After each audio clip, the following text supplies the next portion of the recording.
Hello Pisces, mean राशि कैसे हो आप लोग। तो चलिए पाइसीज रीडिंग शुरू करते हैं। ये आपकी जुलाई 2025 की रीडिंग है कि जुलाई का महीना पाइसीज मीन राशि वालों का कैसा रहेगा। तो पाइसीज ये एक जनरल रीडिंग रहेगी, आपका हॉरोस्कोप है, आपकी प्रिडिक्शन है कि जुलाई के महीने में आपके साथ क्या चीज़ें होंगी, आप क्या कुछ करेंगे, आपके लिए क्या कार्ड्स निकल के आए हैं, क्या एनर्जी लेवल रहेगा आपका। यहाँ से मैं आपको गाइडेंस दूंगी कि जुलाई के महीने में आपको क्या करना चाहिए। चलिए देखते हैं पाइसीज जुलाई 2025 आपके लिए क्या लेकर आ रहा है, क्या कार्ड्स की तरफ से, टैरो कार्ड्स की तरफ से क्या एनर्जीज रहेंगी और आप क्या करेंगे वो देखते हैं। पाइसीज मीन राशि वालों के लिए जुलाई का टाइम कैसा रहेगा। Night of swords, 10 of cups, 6 of cups. Nice, सारे पॉजिटिव कार्ड आपके लिए आए हैं। तो देखिए नाइट ऑफ सोर्ड्स का कार्ड सबसे पहले ये बोलता है कि आप में से कुछ लोग कुछ पाइसीज वाले ट्रैवल हो सकता है इस टाइम पीरियड पे करें जुलाई के महीने में, और वो सडन ही होगा, अचानक से ही आपका एकदम से ट्रैवल का या तो कोई प्लान बन जाएगा, कहीं आपको जाना पड़ गया, या हो सकता है कि आपकी कोई ट्रैवल की प्लानिंग चल रही है। कि होता ना कई बार इंसान प्लानिंग करके रख लेता है कि बाद में जाएंगे, टिकट बुक करते हैं, तो इस तरीके की चीज़ें होंगी। तो ट्रैवल कुछ पाइसेस वालों का रहेगा इस टाइम पीरियड पे। हो सकता है आपकी कोई जगह चेंज हो रही है, कोई लोकेशन चेंज हो रही है, या आप कहीं घूमने जा रहे हैं, ऑफिस के काम के लिए ट्रैवल हो रहा है, तो ट्रैवल इस टाइम पीरियड पे आपका होगा। एंड नाइट ऑफ सोर्ट्स का कार्ड ये भी बोलते हैं कि चेंजेस आएंगे, कुछ बदलाव आएंगे आपकी सोच में, या तो बदलाव आएंगे आपकी नेचर में, बदलाव आएंगे, या कोई भी चीज़ है जो एकदम से रुकी हुई थी ना मीन राशि जुलाई में, उसमें एक स्पीड आएगी। आप अगर स्टक थे, आप अगर स्टक थे, आप अपने आप को बंधा हुआ महसूस कर रहे थे, तो उसमें से आप बाहर निकलेंगे। वो कोई भी चीज़ हो सकती है। अगर आप अपने आप को अटका हुआ महसूस कर रहे थे, आपको लग रहा था ये चीज़ें में से ना बाहर नहीं निकल रहे, तो आप उसमें से फॉरवर्ड मूवमेंट आपकी तरफ से आएगा।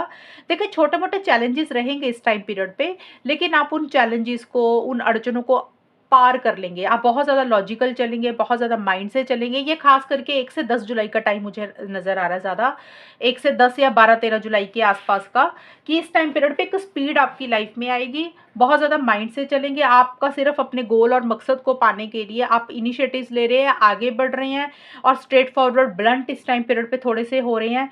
कि भी अगर आपको कोई इंसान कुछ बोल रहा है या कह रहा है, तो आप तुरंत ही उसका जवाब दे रहे हैं, यानी कि आप किसी से डर नहीं रहे हैं, घबरा नहीं रहे हैं। तो ऐसी सी चीज़ें रहेंगी। एंड 10 ऑफ कप्स और 6 ऑफ कप्स का कार्ड फैमिली का है, तो हो सकता है ये देखिए, अगर ये सारे कार्ड्स में देखो, तो अगर ट्रैवल आप सच वाकई ही कर रहे हैं, तो हो सकता है अपने घर परिवार के लोगों के साथ, फैमिली के साथ, या पास्ट का कोई रिलेशनशिप, पास्ट का कोई इंसान, कोई फ्रेंड, उनको हो सकता है आप मिल रहे हैं, सेलिब्रेशन कर रहे हैं, कहीं पे जा रहे हैं। तो ये एक पॉसिबिलिटी नज़र आ रही है मुझे।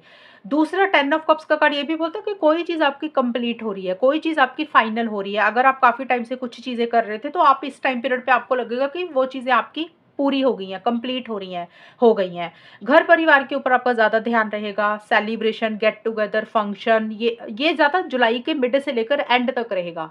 कि आपके घर में लोग आ रहे हैं, या आप कहीं पे जा रहे हैं, घर में किसी तरीके का कोई फंक्शन, सेलिब्रेशन हो रहा है, तो कोई शादी वाला माहौल, मतलब कोई छोटी मोटी चीज़ भी हो सकती है जिसमें आप और लोगों के साथ मिल रहे हैं, दोस्तों को मिल रहे हैं, घर परिवार में कुछ गैदरिंग हो रही है, वैसा सा रहेगा। हैप्पीनेस, एक जॉय, एक खुशी ही रहेगी, और फैमिली आपको हेल्प कर रही है, आपको सपोर्ट कर रही है। मतलब कहीं पे भी अगर आपको अपनी फैमिली की ज़रूरत है, उन अपने घर वालों की मदद की ज़रूरत है, तो आपकी फैमिली आपके साथ है, आपकी फैमिली आपको सपोर्ट करेगी। और घर परिवार में आपका ज़्यादा, आप ज़्यादा बिजी रहेंगे। और देखिए अगर मैरिज के हिसाब से भी देख रहे हैं, तो ये टाइम पीरियड भी अच्छा ही रहेगा मीन राशि। शादी के लिए हो सकता है कोई प्रपोजल आ सकता है, कोई रिश्ता आ सकता है, तो ये भी एक पॉसिबिलिटी रह सकती है। यानी कि ये टाइम शादी के लिए भी अच्छा दिख रहा है मुझे, पर्सनल लाइफ के लिए भी अच्छा दिख रहा है, करियर के लिए भी इवन अच्छा दिख रहा है। अगर करियर में भी कोई ग्रोथ, प्रोग्रेस, प्रमोशन ही हो रही है, और वहाँ पे हो सकता है कोई काम आपका पूरा हो रहा है या कंप्लीट हो रहा है, या फिर आपको ऐसा लग सकता है कि भी अब जुलाई के महीने में एक पॉजिटिविटी आ सकती है कि भी अब ये चीज़ें ना फाइनल होने पे आ रही हैं, कंप्लीट होने पे आ रही हैं, अब ये आगे जाकर आपको मिल जाएंगी। 6 ऑफ कप्स का कार्ड ये बोलता है कि जुलाई के एंड में पुरानी चीज़ों के ऊपर आपका बहुत ज़्यादा ध्यान रहेगा, पास्ट की चीज़ों के ऊपर आप बहुत ज़्यादा फोकस करेंगे। आप पास्ट का देखिए, कोई पहले का कोई रिलेशनशिप हो सकता है आपको कोई पुराना दोस्त मिला, कोई इंसान मिला जिससे आप कनेक्ट कर रहे हैं, जिसको आप मिल रहे हैं, और पास्ट का, या फिर आप अगर ऐसा नहीं है तो हो सकता है पुरानी चीज़ों के ऊपर बहुत ज़्यादा ध्यान दे रहे हैं। आपके जैसे पुराने एक्सपीरियंस हो गए, इंसान हुआ जिसके साथ आपका अच्छा या बुरा वक़्त रहा, उसको आप याद कर रहे हैं। ओल्ड मेमोरीज़ के ऊपर, ओल्ड चीज़ों के ऊपर आपका ज़्यादा ध्यान रहेगा। आप उन चीज़ों को ज़्यादा याद करेंगे, मिस करेंगे, और कोई पास्ट का इंसान हो सकता है आपको इस टाइम पीरियड पे मिले, जिससे आप कनेक्ट कर रहे हैं, बात कर रहे हैं। कोई रिश्तेदार भी होता है, कोई फ्रेंड होता है, कोई भी चीज़ रहेगी। तो पुरानी चीज़ों के ऊपर आपका ज़्यादा ध्यान रहेगा। 6 ऑफ कप्स का कार्ड ये भी बोलता है कि कुछ चीज़ों को आप मिस कर रहे हैं, कुछ चीज़ों को आप याद कर रहे हैं। जैसे पुराने पल होते हैं ना, वैसा सा रहेगा। तो जुलाई का महीना काफ़ी अच्छा जा रहा है मीन राशि। एक स्पीड आएगी, एक ग्रोथ और प्रोग्रेस ही रह रही है, बट थोड़े से आप इम्पल्सिव भी हो रहे हैं, थोड़े से आप किसी चीज़ को लेकर जल्दबाजी भी कर रहे हैं। आपको ऐसा लग रहा है कि अभी हो जाए, जल्दी हो जाए, क्विक हो जाए। जो भी आप करेंगे ना, बड़ी क्विकली करेंगे, जल्दी करेंगे, आपके डिसीजंस बड़े फास्ट होंगे, इस तरीके की चीज़ें रहेंगी। ओवरऑल ठीक दिख रहा है सब कुछ। एंड यहाँ से मैं गाइडेंस ले लेती हूँ मीन राशि कि आपके लिए जुलाई के महीने में गाइडेंस क्या रहेगी। एक हैप्पीनेस, एक जॉय, एक खुशी ज़्यादा दिख रही है, हेल्थ भी ठीक दिख रही है, career, professional life, money wise भी चीज़ें अच्छी दिख रही हैं।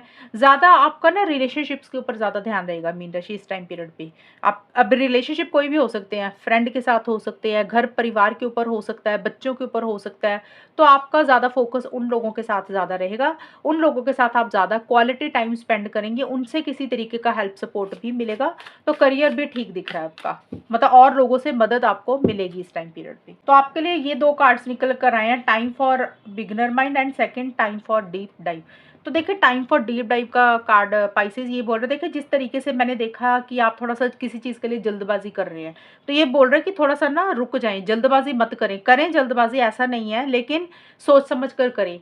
आपके लिए क्या सही है, क्या गलत है, मतलब जो भी करना है ना, उसकी गहराई तक जाना है, तह तक जाना है, अच्छे से जांच पड़ताल कर कर ही करना है। चाहे ये आपकी पर्सनल लाइफ है, चाहे आपका करियर है, कोई भी चीज़ आपको जो लग रही है, उसकी रूट्स को चेक करना, उसकी रूट्स को आपने चेक करना है कि आपके लिए लॉन्ग टर्म में क्या सही है, लॉन्ग टर्म में क्या गलत हो सकता है। छोटी छोटी डिटेल्स को आपने चेक करना है, सोच समझ कर ही करना है, और जब आपको सारी चीज़ों की नॉलेज इकट्ठी हो जाए, फिर आप उसको डेफिनेटली करें। सेकंड है टाइम फॉर बिगनर माइंड। ये कार्ड बोलते हैं कि पुरानी चीज़ों को लेट गो कर दें, जो भी पास्ट की चीज़ें आपकी ज़िंदगी में हुई है ना, उसको ख़त्म कर दें। अगर कोई चीज़ ने आपको बॉदर किया है, परेशान किया है, उसको लेट गो करने का टाइम आ चुका है आपका जुलाई के महीने में, और नए सिरे से चीज़ों को स्टार्ट करें। यानी कि कोई चीज़ जो पुरानी थी उसको ख़त्म करें और नए सिरे से, मतलब बिगनर माइंड का मतलब होता है कि दोबारा से कैसे आप स्टार्ट कर सकते हैं उस चीज़ को, उसके ऊपर आपको फोकस करना है। जो भी अड़चनें आपकी लाइफ में आ रही हैं, उसको आपको रिमूव करना है। आपने अपने लाइफ में अड़चनों को नहीं आने देना। देखिए बिगिनर माइंड का मतलब क्या होता है, हम कोई भी नया भी काम करते हैं तो 10 बार सोचते हैं। तो ये कार्ड भी यही बोल रहा है कि सोच समझ कर करना है, कि आपके रास्ते में रुकावटें ना आ जाए, कैसे चीज़ों को ठीक कर सकते हैं, कैसे चीज़ों को बेटर कर सकते हैं, कैसे उसमें ग्रोथ और प्रोग्रेस ला सकते हैं, उसके बारे में सोचें। जो भी लाइफ में आपको किसी इंसान ने परेशान किया, किसी भी चीज़ ने, या आपके कोई पुराने आइडियाज़ थे, तो उसको नए सिरे से करें, नए तरीके से करें। अपने परसेप्टिव को बदलें, अपनी परसेप्शन को बदलें, अपनी सोच को बदलें। यानी कि अगर आप पुराने तरीके से कुछ सोच कर रहे थे, तो अब हट कर करें, नए तरीके से सोचें, नए तरीके से इनिशिएटिव्स, एक्शंस लें, अपना माइंड बदलें, अपनी सोच बदलें। और अगर पुराने कुछ लोगों के कारण कुछ प्रॉब्लम आ रही थी, तो उनको अपनी लाइफ से लेट गो कर दें। कैसे नए सिरे से सब कुछ कर सकते हैं और कैसे बेटरमेंट की तरफ आगे बढ़ सकते हैं, आपने उसके ऊपर ज़्यादा ध्यान देना है। ये आपके लिए गाइडेंस है। और जो भी करना है, सोच समझ कर करना है, थोड़ा रुक कर, वेट कर कर ही करना है, गहराई तक जाकर डिटेल्स चेक करके ही आगे बढ़ना है। ये आपके लिए रीडिंग है, गाइडेंस है। तो पाइसेस ये है रीडिंग आपके लिए। और अगर ये रीडिंग मैच हुई, बताना मुझे, चैनल को सब्सक्राइब करना। तब तक के लिए bye, take care, all the best, God bless you.